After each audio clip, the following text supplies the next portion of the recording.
다 함께 찬송가 366장 찬송하겠습니다.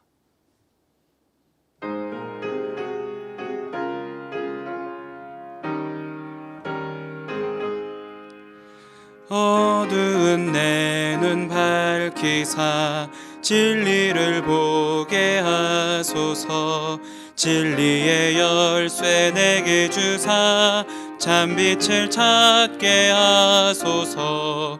깊으신 뜻을 알고자 엎드려 기다리오니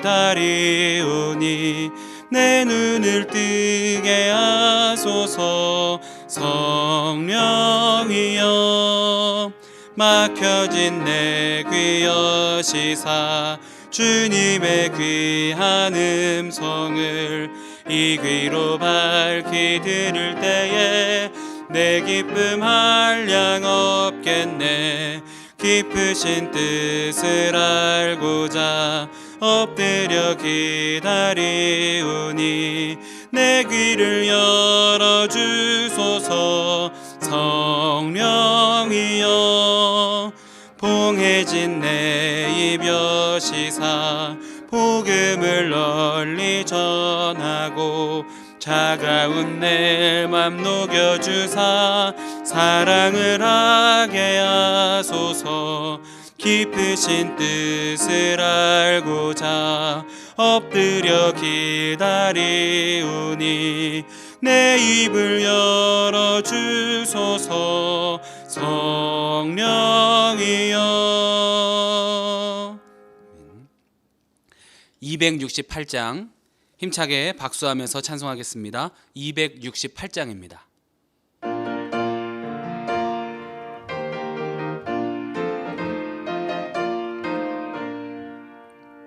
죄에서 자유를 얻게 함은 보혈의 능력 주의 보혈. 시험을 이기고 승리하니 참 놀라운 능력이로다. 주의 보혈 능력이 또다. 주의 피 믿으오. 주의 보혈 그 어린 양의 매우 귀중한 피로다. 육체의 정욕을 이길 힘은 보혈의 능력 주의 보혈. 정결한 마음을 얻게 하니 참 놀라운 능력이로다.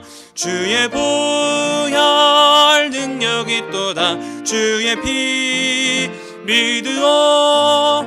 주의 보혈 그 어린 양의 매우 귀중한 피로다.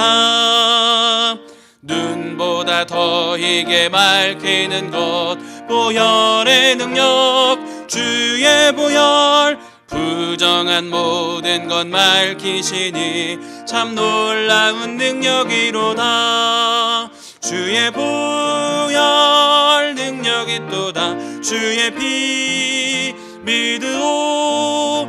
주의 보혈 그 어린 양의 매우 귀중한 피로다. 구주의 복음을 전할 제목 보혈의 능력 주의 보혈. 날마다 나에게 찬송 주니 참 놀라운 능력이로다. 주의 보혈 능력이 또다. 주의 피 믿으오.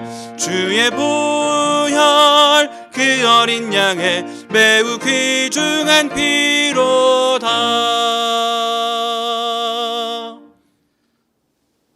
오늘의 성경 말씀은 신약 데살로니가전서 4장의 말씀입니다. 데살로니가전서 4장 말씀을 저와 여러분이 한 절씩 교독하여 읽도록 하겠습니다. 그러므로 형제들아 우리가 끝으로 주 예수 안에서 너희에게 구하고 권면하노니 너희가 마땅히 어떻게 행하며 하나님을 기쁘시게 할 수 있는지를 우리에게 배웠으니 곧 너희가 행하는 바라 더욱 많이 힘쓰라. 우리가 주 예수로 말미암아 너희에게 무슨 명령으로 준 것을 너희가 아느니라. 하나님의 뜻은 이것이니 너희의 거룩함이라 곧 음란을 버리고 각각 거룩함과 존귀함으로 자기 아내 대할 줄 알고 하나님을 모르는 이방인과 같이 세욕을 따르지 말고 이 일의 분수를 넘어서 형제를 해하지 말라. 이는 우리가 너희에게 미리 말하고 증언한 것과 같이 이 모든 일에 주께서 신원하여 주심이라. 하나님이 우리를 부르심은 부정하게 하심이 아니요 거룩하게 하심이니 그러므로 저버리는 자는 사람을 저버림이 아니요 너희에게 그의 성령을 주신 하나님을 저버림이니라. 형제 사랑에 관하여는 너희에게 쓸 것이 없음은 너희들 자신이 하나님의 가르치심을 받아 서로 사랑함이라. 너희가 온 마게도냐 모든 형제에 대하여 과연 이것을 행하도다. 형제들아 권하노니 더욱 그렇게 행하고 또 너희에게 명한 것 같이 조용히 자기 일을 하고 너희 손으로 일하기를 힘쓰라. 이는 외인에 대하여 단정히 행하고 또한 아무 궁핍함이 없게 하려 함이라. 형제들아 자는 자들에 관하여는 너희가 알지 못함을 우리가 원하지 아니하노니 이는 소망 없는 다른 이와 같이 슬퍼하지 않게 하려 함이라. 우리가 예수께서 죽으셨다가 다시 살아나심을 믿을진데 이와 같이 예수 안에서 자는 자들도 하나님이 그와 함께 데리고 오시리라. 우리가 주의 말씀으로 너희에게 이것을 말하노니 주께서 강림하실 때까지 우리 살아남아 있는 자도 자는 자보다 결코 앞서지 못하리라. 주께서 후령과 천사장의 소리와 하나님의 나팔 소리로 친히 하늘로부터 강림하시리니 그리스도 안에서 죽은 자들이 먼저 일어나고 그 후에 우리 살아남은 자들도 그들과 함께 구름 속으로 끌어올려 공중에서 주를 영접하게 하시리니 그리하여 우리가 항상 주와 함께 있으리라. 그러므로 이러한 말로 서로 위로하라. 아멘. 할렐루야. 이 시간 예배하는 모든 성도님들의 삶에 하나님의 은혜가 충만히 함께 하시기를 주님의 이름으로 축원합니다. 데살로니가 전후서는 바울이 데살로니가 교회에 보내는 서신입니다. 바울이 2차 전도 여행 때 세운 이 데살로니가 교회에는 바울이 다른 지역에서 사역을 하는 기간에 몇 가지 문제점이 드러났습니다. 밖으로는 신앙생활에 대한 핍박이 있었고 안으로는 사상의 혼란이 있었습니다. 당시 데살로니가 교회 안에 일부 사람들에 의해서 임박한 종말 사상이 들어왔습니다. 예수님의 재림이 곧 다가올 것이니 일상생활이 의미 없다고 하면서 등한시하는 사람들이 있었습니다. 우리나라에도 일부 잘못된 사상이 들어와서 떠들썩했던 적이 있었습니다. 곧 휴거가 임박했다고 하면서 많은 사람들이 삶을 다 팽개치고 흰옷을 입고 산속에 모여서 그리고 자기들만의 기도처에 모여서 기도만 하는 사람들이 있었습니다. 가족들도 버리고 직장도 버리고 또 자녀들의 학교도 그만두게 하고 모여들었습니다. 그들이 확신했던 날짜에 수많은 취재진이 몰려들기도 했었습니다. 결과는 우리가 다 알다시피 그날에 아무 일도 일어나지 않았고 그들은 아무 말도 하지 못한 채 다시 일상으로 돌아갔습니다. 바울은 서신을 통해 이렇게 잘못된 신앙을 분명히 세워주면서 하나님의 때는 우리가 알 수 없으니 우리에게 주어진 하루하루를 성실하게 살아가는 것이 그리스도인의 지혜로운 삶이다라고 가르쳐주고 있습니다. 우리는 하나님의 성품을 닮아가기 위해 애쓰지만 절대로 하나님의 뜻을 다 알 수 없음을 인정하고 겸손하게 살아가야 되는 줄로 믿습니다. 오늘 우리가 함께 읽은 4장 말씀에도 바울은 1절부터 12절까지 말씀에 하나님을 기쁘시게 하는 생활이 무엇인지를 이야기하고 또 13절부터 18절까지 말씀에 예수님의 강림과 죽은 자들의 부활에 관해서 이야기하고 있습니다. 주어진 삶에서 하나님을 기쁘시게 하는 생활에 최선을 다하고 또 다시 오실 주님을 기대하는 마음으로 살아가라라고 하는 것입니다. 영적으로 구원받은 우리의 신앙은 삶의 태도에서 어떻게 증명되고 또 증거되어야 하는지 오늘 말씀을 중심으로 몇 가지 살펴보며 은혜를 나누고자 합니다. 첫 번째로는 거룩하게 살아가려는 노력이 있어야 합니다. 오늘 본문 1절 하반절 말씀에 이렇게 기록합니다. 너희가 마땅히 어떻게 행하여 하나님을 기쁘시게 할 수 있는지를 우리에게 배웠으니 곧 너희가 행하는 바라 더욱 많이 힘쓰라. 데살로니가 성도들에게 하나님을 기쁘시게 할 수 있는 것이 무엇인지를 이미 알려주었고 그리고 더욱 힘써 그 일을 행할 것을 이야기합니다. 그 일은 3절 말씀에 이렇게 기록합니다. 하나님의 뜻은 이것이니 너희의 거룩함이라 곧 음란을 버리고. 우리가 믿음을 가지고 살아갈 때 하나님을 기쁘시게 하는 우리의 삶의 모습은 거룩함이 나타나는 것이라고 바울은 이야기합니다. 거룩함은 무엇입니까? 바로 구별된 삶입니다. 하나님께서 우리를 빛의 자녀로 구별하여 주셨으니 구별함을 입은 존재로서 살아가야 한다는 것입니다. 거룩함은 하나님의 성품입니다. 우리가 하나님의 자녀로 부르심을 받았다는 것은 죄와 사망의 자리에서 건지셔서 빛의 자녀로 살아가게 하신 것입니다. 그런데 우리는 완전하지 못합니다. 그래서 때로 유혹에 넘어지고 보여지는 것에 흔들리며 다시 죄의 자리로 돌아가려는 습성이 있습니다. 그래서 우리는 늘 거룩한 삶을 살아내기 위한 노력이 필요합니다. 구원은 하나님의 은혜로 예수 그리스도를 믿는 믿음을 통해 주시는 선물이라면 거룩함은 우리의 평생에 힘써 닮아가야 할 삶의 영역이라는 것입니다. 예수님이 십자가에 못 박히심으로 우리의 모든 죄를 사하시고 하나님과의 관계를 회복시켜 주셨습니다. 그만큼 우리를 귀하게 여기시고 사랑하신다는 증거가 바로 십자가인 것입니다. 그 사랑을 받은 우리가 스스로 존귀한 존재임을 증명하는 방법은 구별하신 모습으로 살아가기 위해 애쓰는 것입니다. 데살로니가 교회 안에 이러한 기준이 무너진 몇몇 사람들에게 음란한 모습 그리고 가정을 바르게 돌보지 않는 모습들이 있었습니다. 그래서 바울은 4절과 5절 말씀에 자기의 아내를 거룩함과 존귀함으로 대하고 이방인같이 세욕을 따르지 말라라고 기록합니다. 이 4절 말씀에 기록된 이 존귀함이라고 번역된 헬라어 원어의 뜻은 자기 몸을 절제한다라는 뜻을 가지고 있습니다.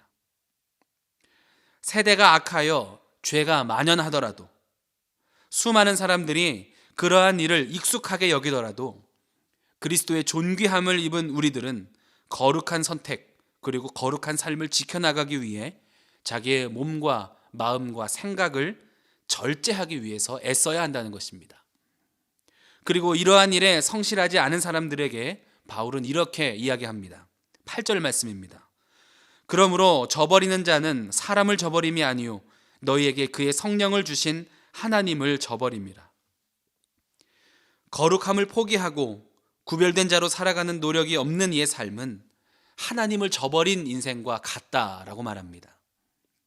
우리는 날마다 연약함 때문에 넘어지기도 하고 세상의 유혹과 욕심 그리고 세대의 흐름에 흔들리기도 하지만 그때마다 더욱더 하나님의 말씀을 붙잡고 거룩하고 존귀한 우리의 모습을 스스로 지켜나가기 위해 애쓰는 복된 삶이 되시기를 주님의 이름으로 축원합니다.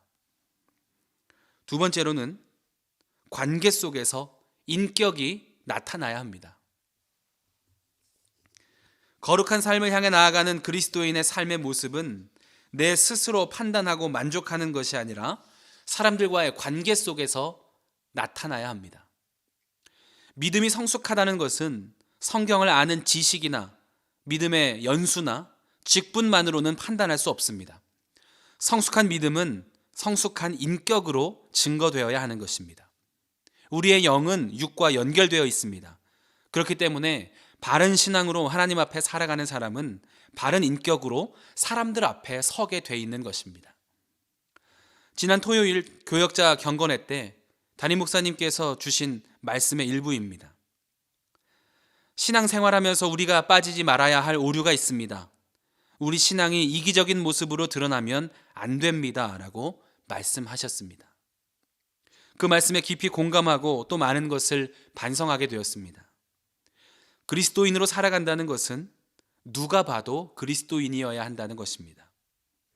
예배 생활의 성실함과 마찬가지의 무게로 일상생활, 가정생활, 직장과 이웃과의 관계 속에서 그리고 그 누가 보는 내 모습도 동일해야 한다는 것입니다. 예배당 안에서는 누구보다 열정적으로 예배하고 선한 일에 힘쓰는 자이지만 성전문을 나가는 순간 세상과 다르지 않는 모습으로 살아가고 있다면 우리의 믿음은 거짓된 것입니다. 한 목사님은 설교 중에 이렇게 말씀하셨습니다. 그리스도인은 두 가지 질문을 항상 품어야 합니다. 하나는 나는 아무도 보지 않을 때도 크리스찬입니까? 라는 질문이고, 다른 하나는 나는 누가 보아도 크리스찬입니까? 라는 질문입니다. 예수님은 만나는 모든 사람들을 끌어안아 주셨습니다. 그리고 모든 이들에게 구원의 기회를 주셨습니다. 어부였던 이들에게도 제자될 기회를 주셨고, 인정받지 못하는 삭개오를 부르셔서 그의 집에 유하셨습니다. 가난하고 연약하고 억울한 자의 친구가 되어 주셨습니다. 그리고 무엇보다 우리를 향한 사랑도 그렇습니다. 나의 어떠함 때문이 아니라, 나의 공로가 아니라 예수님의 사랑 때문에 우리는 구원을 받았습니다. 우리 때문이 아니라 예수님 때문인 것입니다. 그 사랑을 받은 우리도 우리의 능력 때문이 아니라, 우리의 힘으로가 아니라 내 안에 계신 예수님 때문에 사랑하고 인내하고 또 인격으로 선한 영향력을 흘려보내는 삶이 되어야 합니다. 내가 하나님을 사랑하는 것은 사람들과의 관계 속에서 나의 인격으로 나타납니다. 누군가의 삶에 불편함이 아닌 평안을 전하는 사람이 될 수 있도록 십자가 지시기까지 인내하신 그 사랑을 닮은 성숙한 인격이 나타나는 저와 여러분의 삶이 되기를 주님의 이름으로 축원합니다. 마지막으로는 하나님의 주권을 인정하는 겸손함이 나타나야 합니다. 13절부터 18절까지 말씀은 예수님의 다시 오심과 그날에 믿는 자들에게 일어날 영광스러운 부활 그리고 영접에 대해서 이야기하고 있습니다. 당대 데살로니가 교인들은 주님의 재림 때에 이미 죽은 사람이 어떻게 되는지 의구심을 가지고 있었고, 또 재림이 곧 온다고 하여서 일상생활에 집중하지 못하는 사람들이 있었습니다. 불안한 이들에게 위로를 전하고 또 잘못된 믿음을 가진 이들에게 바른 말씀으로 권면하고 있습니다. 14절 말씀입니다. 우리가 예수께서 죽으셨다가 다시 살아나심을 믿을진대 이와 같이 예수 안에서 자는 자들도 하나님이 그와 함께 데리고 오시리라. 우리가 예수님을 믿으면, 그리고 예수님의 부활을 믿는다면 그 부활에 동참하는 자가 된다는 것입니다. 그리고 그때가 언제인지, 어떤 방법인지, 어떤 모습인지는 하나님께서 하시는 것이라고 분명히 이야기하고 있습니다. 믿음 안에서 하나님이 하실 일을 기대하며 살아가는 것이 우리의 할 일이라는 것입니다. 우리는 하나님의 뜻을 다 알 수 없는 존재로 지음을 받았습니다. 하나님이 하시는 일을 다 이해할 수 없고, 하나님의 때가 언제인지, 어떤 방법으로 일하실지 우리는 알지 못합니다. 그러니 항상 겸손한 모습으로 하나님이 하실 일들을 기대하며 살아가야 합니다. 그리고 주신 말씀에 순종하며 선한 길로 인도하시는 그분께 우리의 삶을 드리는 것이 가장 지혜로운 인생인 줄로 믿습니다. 지금이 어떤 때이고 이것은 하나님의 어떠한 사인이며 우리는 반드시 이렇게 해야 한다라고 단언하는 것은 교만한 모습이라는 것입니다.